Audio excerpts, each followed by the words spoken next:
সাল্লাম যতগুলো চ্যাপ্টার আমাকে দিয়েছিল তোর মধ্যে অধিকাংশ চ্যাপ্টার নিয়ে আলোচনা হয়ে গেছে, একটা চ্যাপ্টার থেকে গেছে। আমরা নামাজ পড়ি কি পড়ি না ভাই? এজন্য না পড়ি কি পড়ি না? কেউ বলছে হুজুর, কেউ বলছে হুজুর পড়ি তো, কিন্তু খালি ওই ঈদের পড়ি, ঈদ আর বাদ নাই। কেউ বলছে হুজুর খালি জুম্মা করছে, হ্যাঁ 5 ওয়াক্তের নামাজ পড়ি না। আর যারা 5 ওয়াক্তের নামাজ পড়তে যাচ্ছে মসজিদে, এরা মসজিদে গিয়ে খালি ঝামেলা করছে। কে বলছে নাবি নিচে হাত পাতো, কে বলছে বুকের উপর হাত পাতো। এতগুলো বাড়ির মধ্যে 20-25টা লোক নামাজ পড়তে যায়, আর তার মধ্যে আবার এই গ্রামের কথা বলছি না, তার মধ্যে আবার কেউ বলছে ইমামের পিছনে সূরা ফাতিহা পাঠ করা যাবে, আবার কেউ বলছে ফাতিহা পাঠ করা যাবে না। কেউ বলছে নাভির নিচে হাত বাঁধো, কেউ বলছে বুকের উপরে হাত বাঁধো, কেউ বলছে আমিন জোরে বলো, কেউ বলছে আমিন আস্তে বলো, কেউ বলছে দোয়া করা যাবে, আবার কেউ বলছে দোয়া করা যাবে না। ঝামেলা আছে কি নাই? আছে কি নাই? তোর মধ্যে একটা ঝামেলা বিশেষ উল্লেখযোগ্য, সেটা হলো আমরা নামাজ যখন শুরু করব, নামাজ শুরু করার সময় হাত তুলবো কত দূর পর্যন্ত? তো হাত তোলার প্রসঙ্গে দুইখানা হাদিস, সহিহ হাদিসের কিতাব সহিহ মুসলিম শরীফ জিলদ নাম্বার 1 হাদিস নাম্বার 890, 891, 892 এর মধ্যে লিপিবদ্ধ আছে। আন মালিক ইবনে হুয়াইরিস রাদিয়াল্লাহু তাআলা থেকে বর্ণিত হাদিস, আন্না রাসূলুল্লাহ সাল্লাল্লাহু তাআলা আলাইহি ওয়াসাল্লাম কানা ইদা কাব্বারা, রাসূলুল্লাহ সাল্লাল্লাহু আলাইহি ওয়াসাল্লাম যখন তাকবীর দিতেন, রাফা ইয়াদাইহি, দুই হাতকে উত্তোলন করতেন, হাত্তা ইউহাদিহা বিহিমা উসুনাইহি, ইবেন আল্লাহ তাআলা রাসূল হাত উঠাতে উসুনাইহি, দুই কান বরাবর হাত উত্তোলন করতেন। জোরে বলেন সুবহানাল্লাহ। কতদূর পর্যন্ত ভাই? কান বরাবর হাত উত্তোলন করতেন। দ্বিতীয় নম্বর হাদিসে সহিহ মুসলিমে আছে, হাত্তা ইউহাদিয়া বিহিমা ফুরুআ উসনাইহি, এটাকে বলা হয় ফুরু, এটাকে বলা হয় কানের লতি। নবীজি সাল্লাল্লাহু আলাইহি ওয়াসাল্লাম কানের লতি বরাবর হাত তুলে তারপরে যারা তাকবীর দিতেন, মুসলমানদের তাকবীর দিলেন, আল্লাহ তাআলা রাসূল এই হাত কান পর্যন্ত উঠা। আচ্ছা, নবী যখন কান পর্যন্ত হাত তুলেছেন, আপনি আমি কোথা পর্যন্ত হাত তুলব? কান না নিচে? কান পর্যন্ত। এইজন্য কান পর্যন্ত হাত তুললাম। হাত তুলে আল্লাহু আকবার বলে হাত নিচে নামাচ্ছেন। এবার কি করব? হাত ছেড়ে দেব না হাত বাঁধবো? হাত বাঁধবো না, বাঁধবো। মুসলমান বাঁধবো কি করে? উঠান তিরমিজি শরীফ জিলদ নাম্বার 1 হাদিস নাম্বার 253 এর মধ্যে আন হুলব রাদিয়াল্লাহু তাআলা থেকে বর্ণিত হাদিস, উনি বলছেন যে কানা রাসূলুল্লাহ সাল্লাল্লাহু আলাইহি ওয়াসাল্লাম ইয়াউমুনা, রাসূলুল্লাহ সাল্লাল্লাহু আলাইহি ওয়াসাল্লাম আমাদের ইমামতি করতেন। ইমামতি করার সময় আমরা লক্ষ্য করেছি ফায়াকুযু শিমালহু বিয়ামিনিহি, দয়ার নবী মায়ার নবী এই ডান হাত দিয়ে বাম হাতকে ধরে নিতেন। জোরে বলেন সুবহানাল্লাহ। ডান হাত দিয়ে কি করতেন? বাম হাতকে ধরতেন।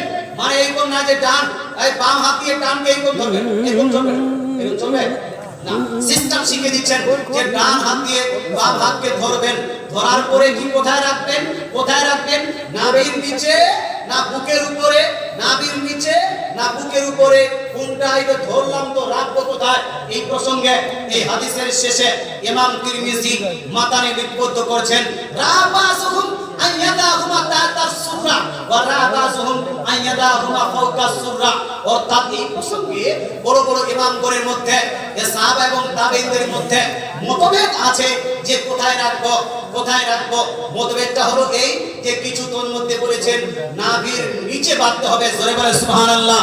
কথা বাঁধতে হবে ভাই, রাবাসুহুম তাতা সুররা, নাভির নিচে হাত বাঁধতে হবে। আর কিছু ওলামায়ে কেরাম বলেছেন নাভির উপরে বাঁধতে হবে। কোথায়?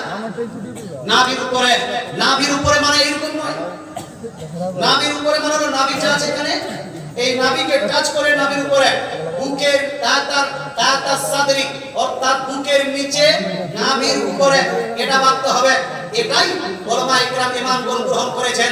নাভির নিচে নাভির উপরে দুইটাই মত পেশ করার পরে ইমাম তিরমিজি বলছেন এই দুইটি মতের মধ্যে দুইটাই হলো প্রসিদ্ধ মত, দুইটাই হলো গ্রহণযোগ্য মত। কথা বুঝতে পারছেন? কিন্তু এই দুইটি মতের মধ্যে ইমামে আযম আবু হানিফা রাদিয়াল্লাহু তাআলা নাবির নিচে হাত পাতাকে প্রাধান্য দিয়েছেন, আর ইমাম শাফি রাদিয়াল্লাহু তাআলা নাবির উপরে হাত পাতাকে প্রাধান্য দিয়েছেন।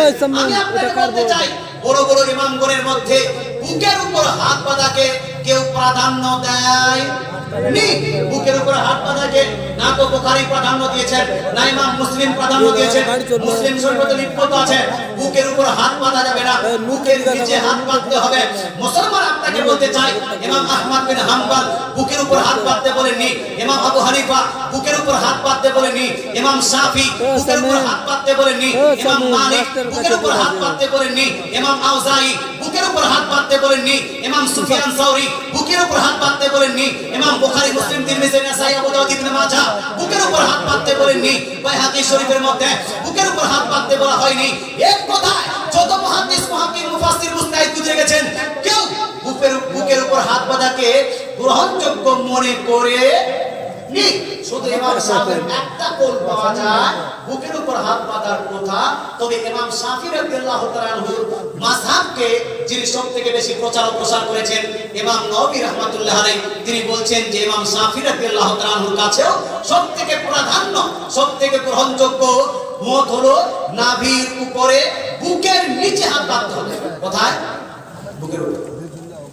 এবার প্রশ্ন হলো, হুজুর আমরা আবু হানিফা রাদিয়াল্লাহু তাআলা আনহুর মাযহাবকে ফলো করি, আমরা যে নাভির নিচে হাত বাঁধি, আমাদের দলিল আছে কিনা?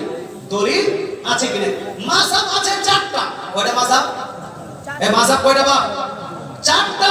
চারটা মাযহাবের কাছেই দলিল আছে, দলিল আছে। কিন্তু যদি আপনি অ্যানালাইসিস করেন কার কাছে সবথেকে বেশি মজবুত দলিল আছে, তা আপনি পাবেন সবথেকে মজবুত দলিল হলো ইমাম আযম আবু হানিফা রাদিয়াল্লাহু তাআলা আনহুর কাছে। জয় বলে সুবহানাল্লাহ। যারা বুকের উপর হাত বাঁধে তাদের উদ্দেশ্যে বলছি, মুসলমান আপনাকে বলতে চাই, তোমাদের যারা মৌলভী আপনার আব্দুল্লাহ বিন আব্দুর রাজ্জাক বিন ইউসুফ এও বলেছে যে বুকের উপর হাত বাঁধার সহিহ মারফু কোনো হাদিস নাই।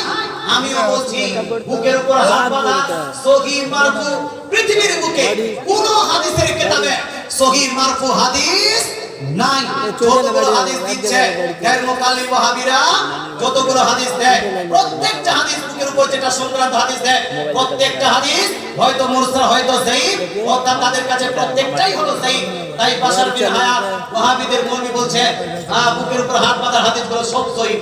আব্দুল্লাহ বিন আব্দুর রাজ্জাক বিন ইউসুফ বলেছে বুকের উপর হাত বাঁধার সব হাদিস হলো যায়ীফ। তারপরেও জবরদস্তি করে বুকের উপরে বাঁধে বিড়ি ছোঁয়া মতো। কার মতো? বলুন না, আপনাদের মহিলারা কোথায় হাত বাঁধে? বলুন না, কোথায় হাত বাঁধে? বুকের উপর হাত বাঁধে না নিচে? বুকের উপরে মহিলারা যেহেতু হাত বাঁধে, এই জন্য এরা বলছে আমরাও মহিলাদের মধ্যে কাজ করব। মাজার জিয়ারত জায়েজ, জায়েজ না না জায়েজ? জোর বলেন না, জায়েজ না না জায়েজ? কিন্তু মহিলাদের জন্য জায়েজ না না জায়েজ? জায়েজ বলছে না, জায়েজ বলছেন না? মহিলাদের জন্য মাজার জিয়ারত জায়েজ নয়, বরং নিষিদ্ধ। ওয়াহাবিরা ভাবছে মহিলাদেরকে যখন তোমরা যেতে দিবে না মাজারে, তা আমরা যাব না। কথা বুঝছেন না? মহিলারা যখন যাবে না মাজারে, তো আমরাও যাব না। দুই নাম্বার, মুসলমান আপনাকে বলতে চাই, জামাতে নামাজ পড়বে কে, পুরুষ না মহিলা? এই জোরে বলুন না বাবা। নবীজিও হাদিসে বলেছেন জামাতের ফজিলত হলো পুরুষের ক্ষেত্রে। মুসলমান আপনাকে বলতে চাই, জামাতে নামাজ পড়বে পুরুষরা, কিন্তু এই মাস্টার ডাক্তাররা বলছে আমরা যখন জামাতে পড়বো মহিলাকে বাদ দিব কেন? না মহিলাদের নিয়ে যাবো। কথা বুঝতে পারছেন? মানে মহিলাকে ছাড়ছে না। ওই গার্লফ্রেন্ডের সঙ্গে ক্রিসমাস ডে একসঙ্গে মানিয়েছে, ভ্যালেন্টাইন্স ডে একসঙ্গে মানিয়েছে, kiss day, rose day, heart day, friendship day একসঙ্গে মানিয়েছে, হ্যাপি নিউ ইয়ার একসঙ্গে পালন করেছে। মুসলমান আপনার বিয়েটা তো একসঙ্গে হয়েছে, ততরূপ এরা যখন যেখানে যাবে মহিলাদেরকে নিয়ে যাবে। মসজিদে গেলে মহিলাদেরকে টেনে টেনে নিয়ে যাও, আর মাজারে যেহেতু মহিলারা বন্ধ, বলছে আমরাও আর যাব না। তদরূপ ভাই মহিলারা যেহেতু বুকের উপর হাত বাঁধে, বলছে না আমরা বুকের উপর হাত বাঁধবো, তোমার ইচ্ছা। কিন্তু ভাই আপনাকে বলতে চাই, তুমি বুকের উপর হাত বাঁধো অথবা মাথার উপর, তোমার এটা ব্যক্তিগত ব্যাপার। কিন্তু সুন্নি হানাফিরা যখন নাভির নিচে হাত বাঁধবে এদেরকে জয়ীফ বলা যাবে, এই নাভির নিচে হাত বাঁধাকে জয়ীফ বলা যাবে না, নাভির নিচে হাত বাঁধাকে জাল বলা যাবে না, নাভির নিচে হাত বাঁধাকে অবৈধ অথবা এটাকে বেদাত বলা যাবে না, কারণ নাভির নিচে হাত বাঁধার আপনার সহিহ মারফু হাদিস আছে। জোরে বলেন সুবহানাল্লাহ। বুকের উপর হাত বাঁধা সহিহ হাদিস নাই, সহিহ মারফু হাদিস নাই, কিন্তু নাভির নিচে হাত বাঁধা সহিহ মারফু হাদিস আছে। যেমন আপনাকে হাদিসটা শুনিয়ে দিই, ইমাম মুসলিমের ওস্তাদ ইমাম ইবনে আবি শাইবা মুসান্নাফ